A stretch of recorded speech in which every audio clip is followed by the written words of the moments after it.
우리를 죄에서 구원하실 예수님께서 탄생하여 오셨습니다. 우리 영락교회 성도들, 오늘 또 우리 교회를 방문하여 오신 분들, 영상으로 함께하는 어느 곳에 계신 분들이시든지 탄생하신 우리 주님의 구속의 은총을 풍성하게 누리시기를 바랍니다. 오늘은 대림절 셋째 주일인데 한 분 한 분의 마음속에 하나님의 은혜와 평강이 넘치시기를 기도드립니다. 어떤 책에서 예수님을 별이라고 노래하는 글을 읽어보았는데요.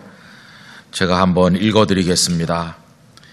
예수님, 당신이 오신 날 우리는 색종이를 오려서 우리 집 유리창에 별을 달듯이 오늘 우리 마음의 창마다 당신의 이름을 별처럼 걸어놓고 당신이 오신 기쁨을 노래합니다.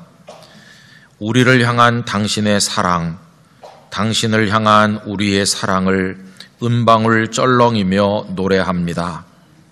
사랑의 화음에 맞추어 당신을 찬미하며 우리 모두 하나가 됩니다. 가정에서, 교회에서, 세계에서 모든 이가 사랑이신 당신 안에 당신을 부르며 하나로 태어납니다. 어서 오십시오, 예수님. 우리의 별이 되신 예수님. 아닌 게 아니라 예수님께서는 요한계시록 22장 16절에서 당신 자신을 가리켜서 광명한 새벽 별이라고 말씀하신 바가 있습니다.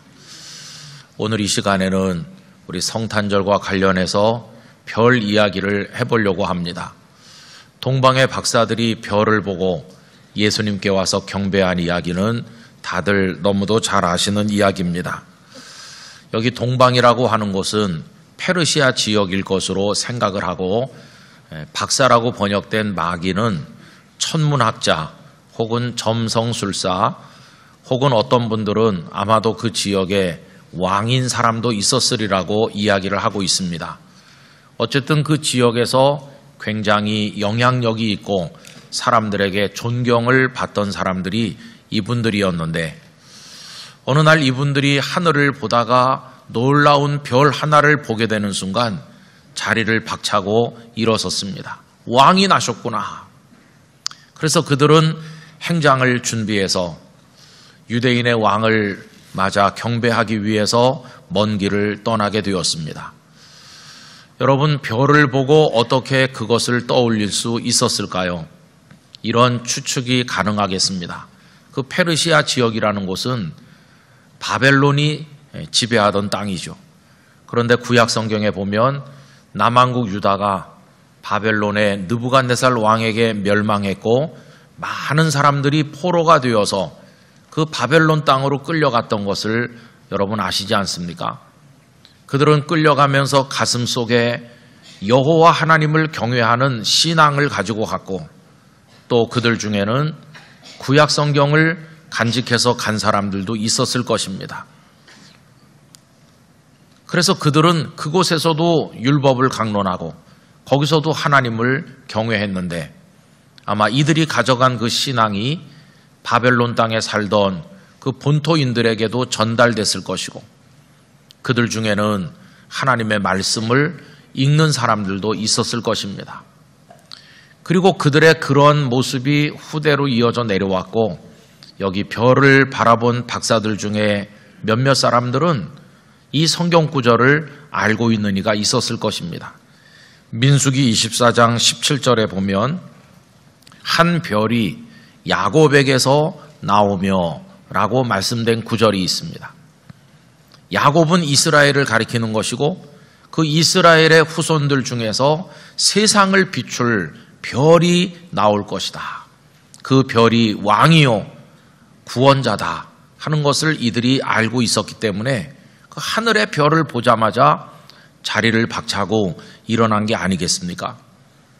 모르긴 몰라도 그 가족들은 만류했을는지도 모릅니다. 별을 보았다고 해서 확실하지도 않은 것을 그 먼 데까지 간다는 게 그게 가당한 일인가 생각하면서 만류하는 사람들이 있었겠지만, 이들의 가슴 속에 뜨거운 불꽃이 피어올랐고 반드시 가서 왕으로 나신 분을 만나야 된다. 황금과 유향과 모략을 준비해서 언제 끝날는지 모르는 먼 길을 떠나게 된 것이었습니다. 평소에 존경받는 사람들이었고 사람들에게 절을 받는 위치에 있는 사람들이었지만 이제는 오히려 반대로 자신들이 무릎 꿇어 경배하기 위하여 그 길을 떠났습니다.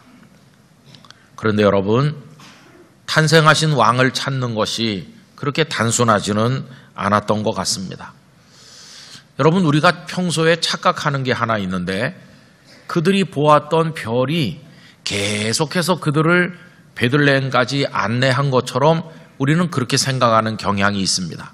마치 내비게이션 따라가는 것처럼 별을 계속 따라가지 않았을까 생각을 하지만 사실은 그렇지 않습니다.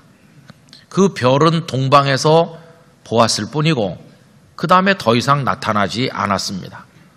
그들이 오늘 본문 2절에서 하는 이야기를 보면 이렇죠. 유대인의 왕으로 나신 이가 어디 계시냐? 우리가 동방에서 그의 별을 보고 그에게 경배하러 왔노라 하니. 그 별을 보고 여기까지 오긴 왔는데 그 왕으로 나신 분이 어디 계시느냐고 질문을 한 겁니다. 여러분, 그럼에도 불구하고 우리는 그 별이 계속해서 그들을 인도한 것처럼 선입견을 가지고 있는데 그 이유가 뭘까 생각해 보니까 찬송가 가사들 중에 그런 찬송들이 있기 때문일 거라고 생각합니다.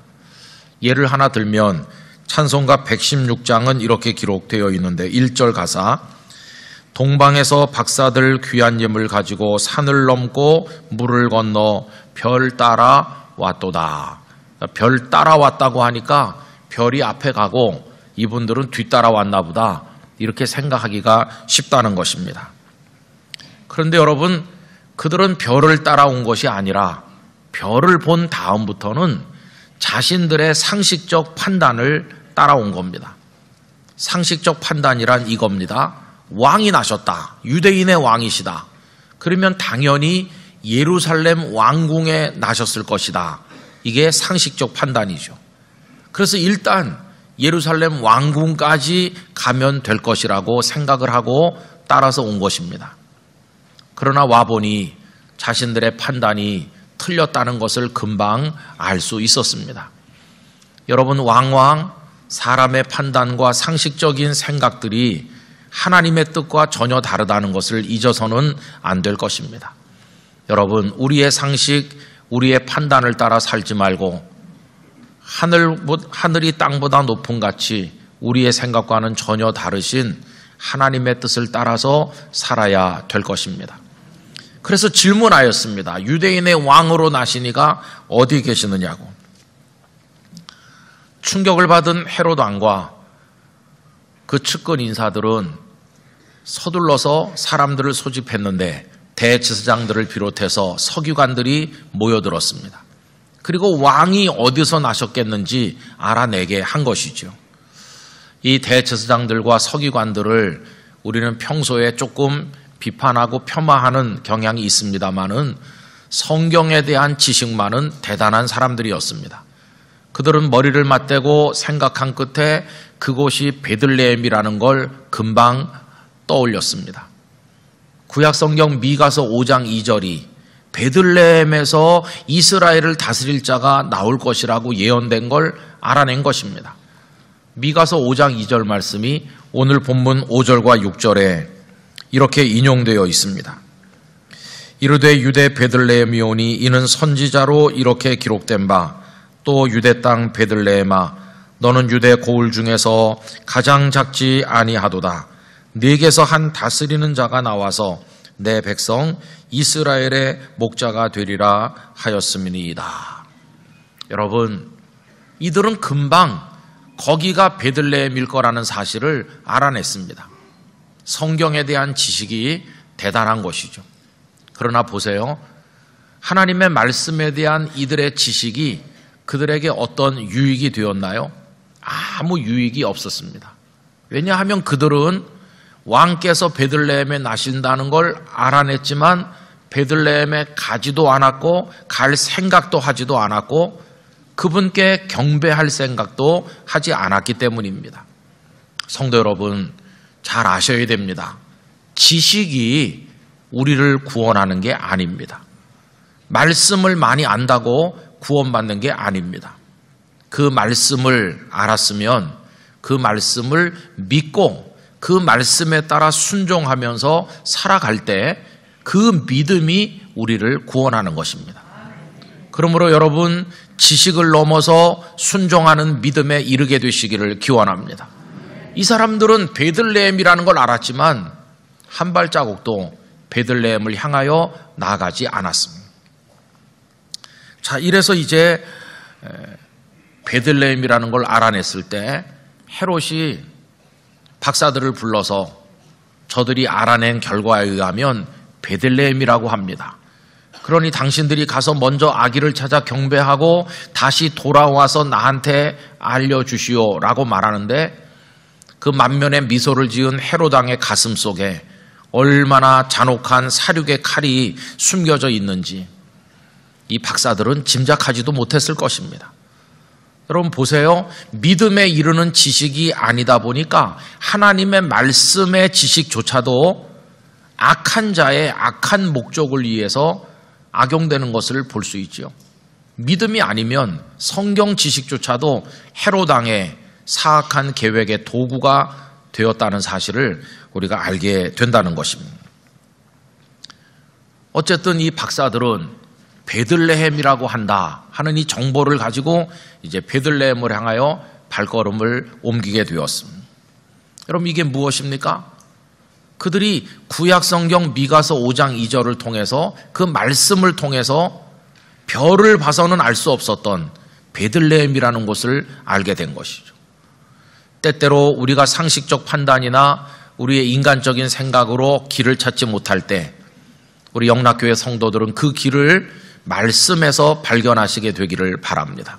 이 말씀 속에 베들레헴을 알려두듯 우리 인생의 방향을 가르쳐 주시는 하나님의 손가락이 나타나 있는 줄로 믿습니다. 말씀에서 지혜를 구하고 말씀에서 길을 발견하는 우리들이 되어야 할 줄로 믿습니다. 이래서 이제 베들레헴을 향해서 가는데 깜짝 놀랄 일이 일어났죠. 그것은 동방에서 보았던 그 별이 다시 나타나게 된 겁니다. 9절은 이 부분을 뭐라고 말했느냐 하면, 그 별이 문득 앞서 인도하여 가다가, 문득이라는 단어를 쓰고 있는데 이건 헬라어 이두라고 하는 걸 번역한 것인데, 아, 보라, 별이다, 이런 감탄사를 뜻하고 있습니다. 이 박사들이 놀래서 그 별이 다시 나타난 것에 대한 기쁨을 표현한 것입니다. 이 9절 말씀을 현대인의 성경으로 읽으면 더 또렷한데요. 박사들이 왕의 말을 듣고 떠나가는데 동방에서 본 그 별이 다시 나타나 그들보다 앞서 가다가 아기가 있는 곳에 멈췄다라고 번역을 하였습니다. 여러분, 저는 이런 생각을 해봅니다. 동방에서 그 별을 본 이후에는 예루살렘의 왕궁에 이를 때까지 그 별이 다시 나타나지 않았었는데, 베들레헴이라고 하는 걸 알고 베들레헴으로 갈 때 그 별이 다시 나타난 이유는 뭘까?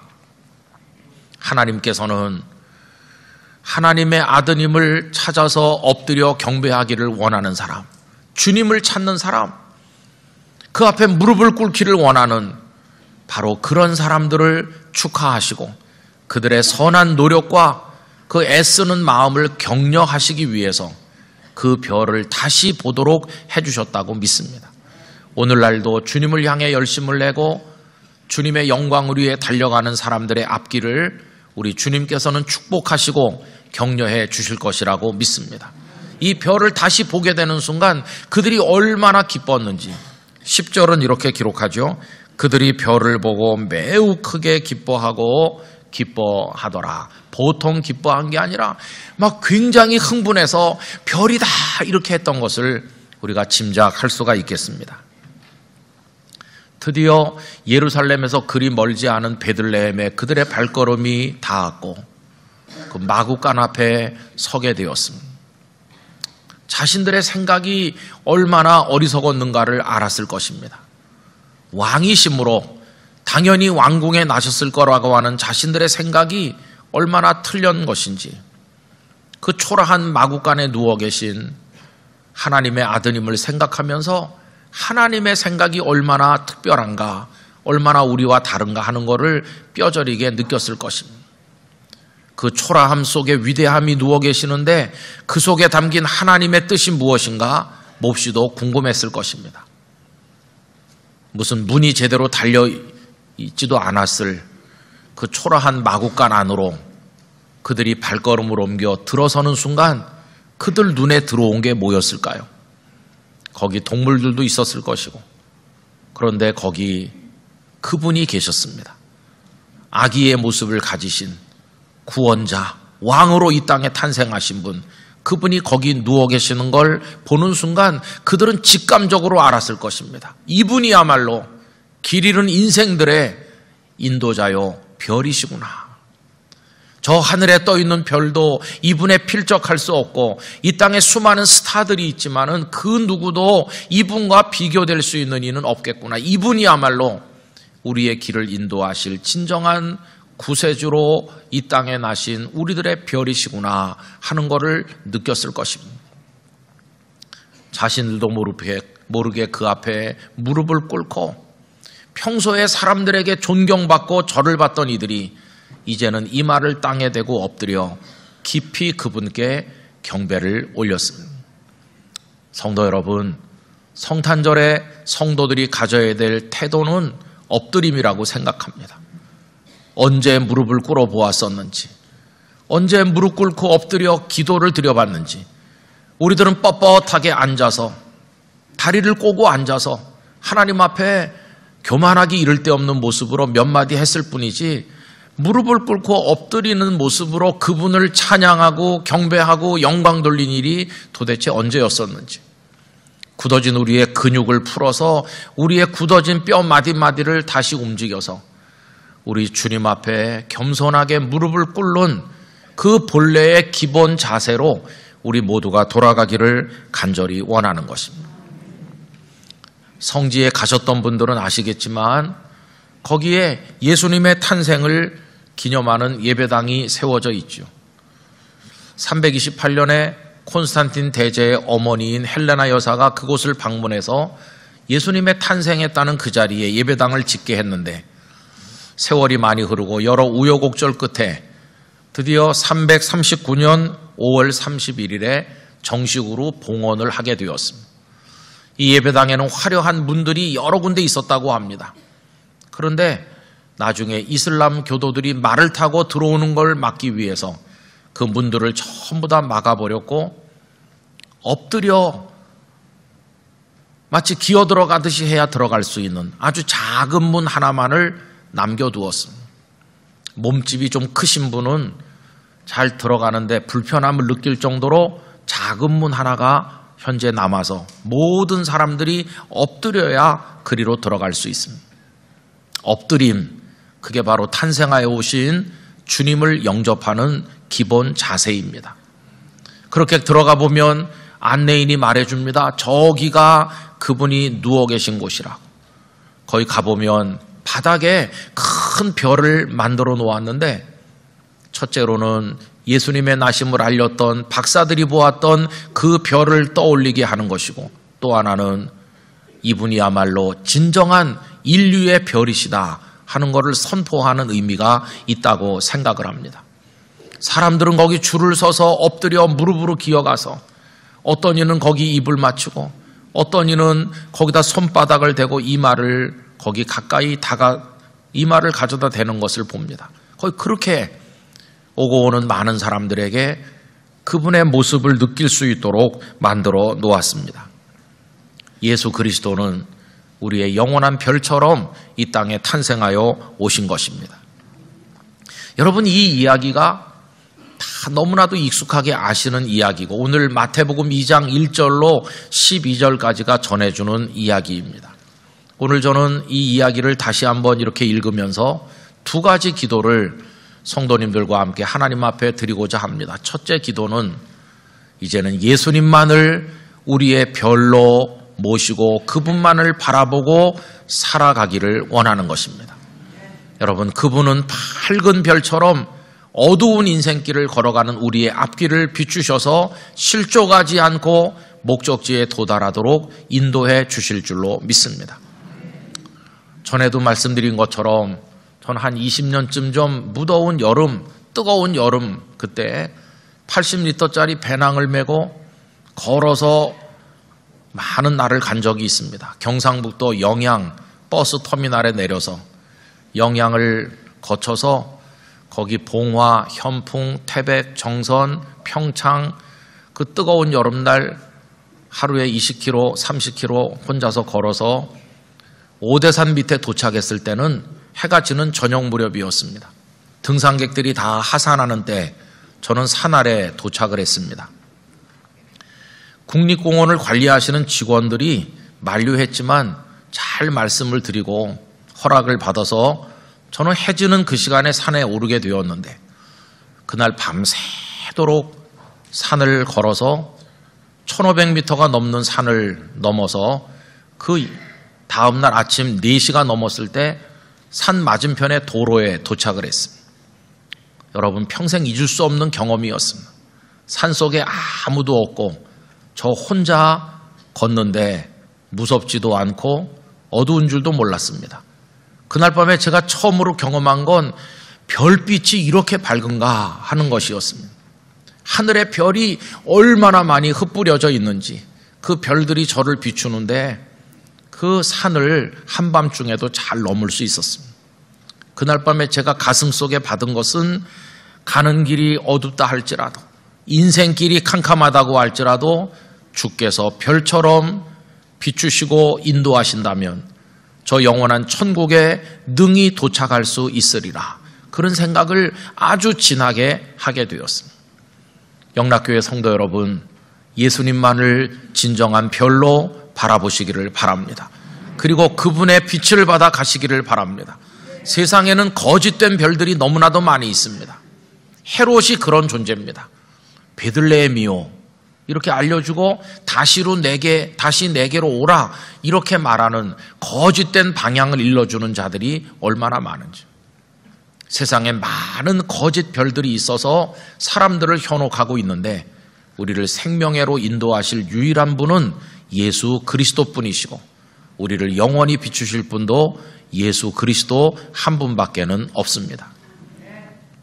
오늘 이 말씀을 통해서 두 번째로 하나님 앞에 드리는 기도가 있다면 그것은 이제부터 우리가 다른 길로 걸어가게 하여 주시옵소서 하는 것입니다. 여러분, 이 박사들이 예수님을 만난 이후에 달라진 것이 뭐냐 하면 길이 달라진 것입니다. 오늘 말씀 12절을 우리 다 같이 읽어보도록 하겠습니다. 그들은 꿈에 헤롯에게로 돌아가지 말라 지시하심을 받아 다른 길로 고국에 돌아가니라. 아멘. 헤롯은 자기에게로 다시 오라고 말했지만 주께서는 다른 길로 가라고 말씀하셨습니다. 만약에 그들이 헤롯에게 갔으면 그 예수님의 위치를 알려줬어야 될 것이고 그러지 않아도 사악한 그는 베들레헴에 군대를 보낸 거 아닙니까? 어쩌면 이들도 해코지를 당할 수 있는 아주 위험한 일이었습니다. 근데 주께서는 다른 길로 가라. 그래서 다른 길로 걷게 된 것입니다. 여러분, 예수님을 제대로 만나고 예수님을 제대로 믿게 된 사람의 모습은 그가 변화된다는 것입니다. 기독교는 변화의 종교라고 하는데 무엇이 달라지는가? 인생의 방향이 달라지고 가는 길이 달라진다는 것입니다. 그동안 우리가 걸었던 길은 대개 이런 길이죠. 성공과 출세를 위한 길, 재물과 명예와 권력을 얻기 위한 길, 이 땅의 쾌락을 얻기 위한 길, 그런 길로 우리도 달려온 것은 아닙니까? 지금도 그 길로 달리는 사람이 얼마나 많은지, 그 길은 대로처럼 닦여져 있고 반질반질하고 많은 사람들이 지금도 그 길로 가고 있고 우리도 그 길로 많이 걸었는데 주님은 말씀하시기를 이제 나를 만났으니 다른 길로 가라 말씀을 하신다는 것입니다. 여러분, 복음서 말씀은 예수님을 만난 이후에 다른 길로 간 사람들의 이야기를 우리들에게 잘 보여주고 있습니다. 물고기를 한 마리라도 더 잡아서 편안하게 살길 원했던 갈릴리의 어부 시몬은 예수님을 만난 이후에 길이 달라져서 이제는 천국의 어부로서 복음의 그물을 던져서 생명을 건지는 베드로로 그의 인생길을 살아가게 되었습니다.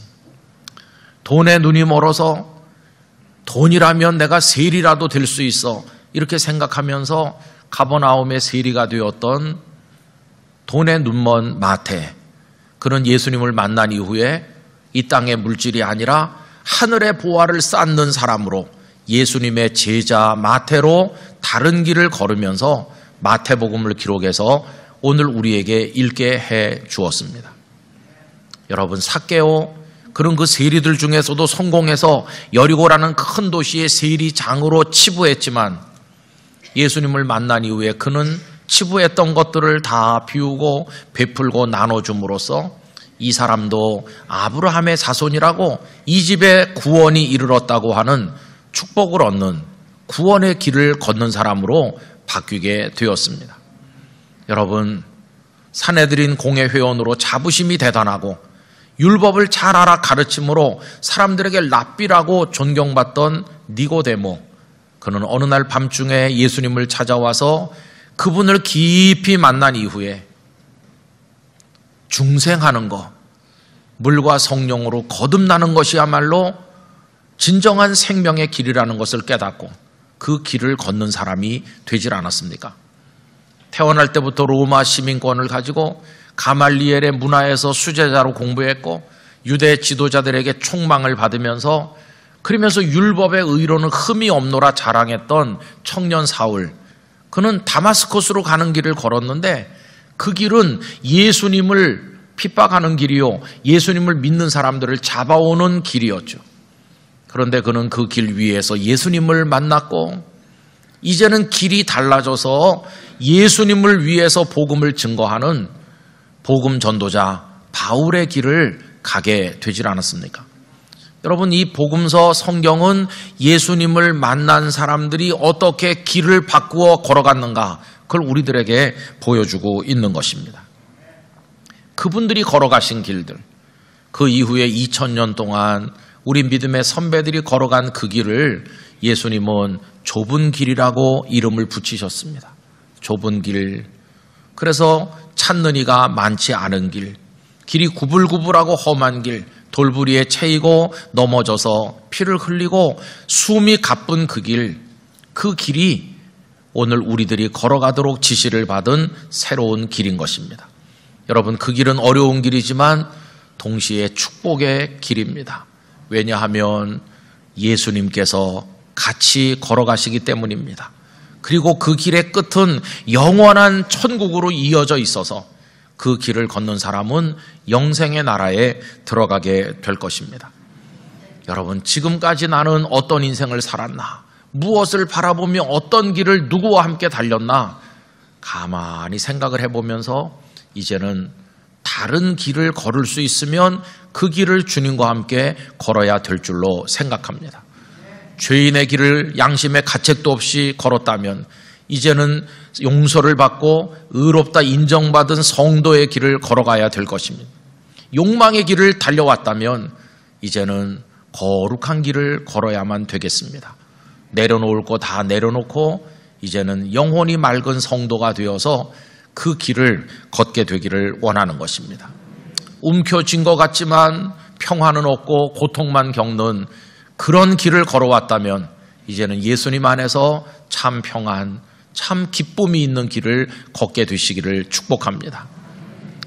지금까지는 골고다 언덕으로부터 멀어지는 길을 달려왔다면, 예수님의 제자들이 겟세마네 동산에서 다 도망하면서 골고다 언덕으로부터 자신을 멀리 두려고 했지만, 우리도 다 그렇게 살았지만 이제는 앞서가신 예수님을 바라보면서 그 비아 돌로로사를 골고다로 향하는 언덕길을 우리도 십자가를 지고 따라 올라가는 그 길을 우리 모두가 걸어야만 될 것입니다.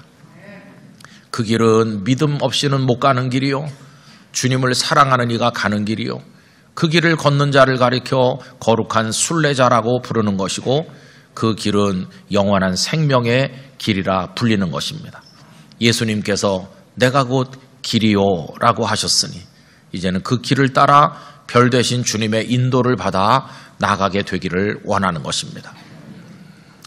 여러분, 오래전에 이런 이야기를 읽었습니다. 요즘에는 가로등이 시간이 되면 자동으로 전기불이 쫙 들어와서 도로를 밝힙니다. 그러나 백수십 년 전에 유럽이나 미국 같은 데는 가로등이 있긴 있지만 사람이 일일이 불을 밝혔다가 일일이 불을 끄곤 했습니다. 가로등을 지키는 사람이 따로 있었던 것이죠. 그런데 그 일을 하던 어떤 사람이 예수님을 만났고 회개하고 예수님을 구주로 영접하였습니다. 그 사람이 많이 달라졌습니다. 친구가 물었습니다. 예수님을 믿어서 뭐가 달라졌는가? 그가 이렇게 말했습니다. 내가 시간이 되면 불을 켜기도 하고 불을 끈다는 거 자네가 알지 않는가? 어느 날 내가 불을 하나씩 하나씩 끄면서 가다가 갑자기 뒤를 돌아다 보니 컴컴한 게 아닌가? 불이 다 꺼져 있기 때문에. 그런데 다시 고개를 돌려서 앞을 보는 순간 아직도 꺼지지 않는 가로등으로 인해서 길이 환한 것을 보게 되었는데 그 순간 직감적으로 알았네. 나의 지나간 과거가 얼마나 어두웠었는가 하는 사실을. 그러나 이제 내가 가는 나의 미래, 나의 앞길은 주님으로 인해 밝을 것이라는 걸 알게 되었다네. 친구가 말하기를 자네 앞에 있는 가로등들도 언젠간 다 꺼질 게 아닌가? 다 꺼지면 캄캄할 게 아닌가? 그랬더니 그가 말하기를 내가 만난 예수님은 영원히 꺼지지 않는 빛이시라네. 그렇게 이야기를 했다는 것입니다. 그 이야기를 읽으면서 마음속에 떠오르는 생각들이 많았었습니다. 여러분, 지금 우리는 가로등 하나가 막 꺼지려고 하는 시점에 와 있습니다. 이미 우리 과거에 많은 가로등들이 다 하나씩 꺼져 왔죠. 그리고 이제 막 꺼지려고 하는 가로등은 거기 2022년이라는 이름의 가로등입니다. 이제 한 20일만 지나면 2022년이라는 이름의 가로등의 불이 꺼질 것이고 다시는 시간의 등불을 밝히지 못할 것입니다. 우리 뒤로 흘러가는 어두운 시간으로 남을 것입니다. 아직 우리 앞에는 가로등이 좀 남아있죠. 저만치 2023, 2024 얼마나 더 남아있을는지 아무도 알지 못합니다. 그 시간 속을 걸으면서 우리들은 가로등 하나가 꺼지는 걸 차례차례 보게 될 것입니다. 그러다 언젠가는 우리 앞에 빛을 발하던 가로등이 다 꺼질 때가 올 것입니다. 그 순간이 우리가 눈을 감는 순간이고 모든 가로등이 꺼지는 그때, 온 세상이 어둠에 묻히는 그때 우리의 소망은 어디 있겠습니까? 그 순간 우리의 소망은 영원히 꺼지지 않는 빛이신 예수님 한 분밖에 없습니다. 그 예수님은 우리를 그 길로 초대하시기 위해서 그 길을 걸어서 빛 되신 진정한 우리의 별 되신 그분을 바라보며 생명의 길을 걸으라고 우리를 이끌기 위해서 이 땅에 탄생하여 오신 것입니다. 여러분, 구주가 이 땅에 나셨다. 이 성탄절의 메시지는 너무도 단순한 것입니다. 당신을 바라보며 당신을 따라서 그 길을 걸으라고 우리들에게 말씀하시는 것입니다. 우리 영락의 모든 성도들이 그분을 무릎 꿇어 영접하고 그분을 모시고 이제는 그분만 바라보며 주의 나라에 이르는 그날까지 꺼지지 않는 빛이신 예수님의 빛 가운데 걸어가게 되시기를 간절히 기원합니다. 그래서 탄생하여 오신 주님과 함께 인생길이 좀 어둡고 힘들더라도 그 길을 잘 통과하셔서 한 분의 낙오자도 없이 우리 모두가 주님 나라에서 만나게 되기를 간절히 축원합니다. 기도하겠습니다. 거룩하신 아버지 하나님, 우리에게 진정한 별처럼 선한 인도자로 꺼지지 않는 빛으로 임하여 오심을 감사드립니다. 거짓된 헤롯에 속고 넓은 길로 달려 멸망의 길로 달려 어리석은 인생을 살았던 저희들, 이제는 예수님을 바라보며 생명의 길로 걸어가게 하여 주옵소서. 우리 영락의 모든 성도들과 이 영상을 함께하는 이들에게 동일한 은총을 허락하여 주시옵소서. 예수님의 이름으로 기도 올리옵나이다. 아멘.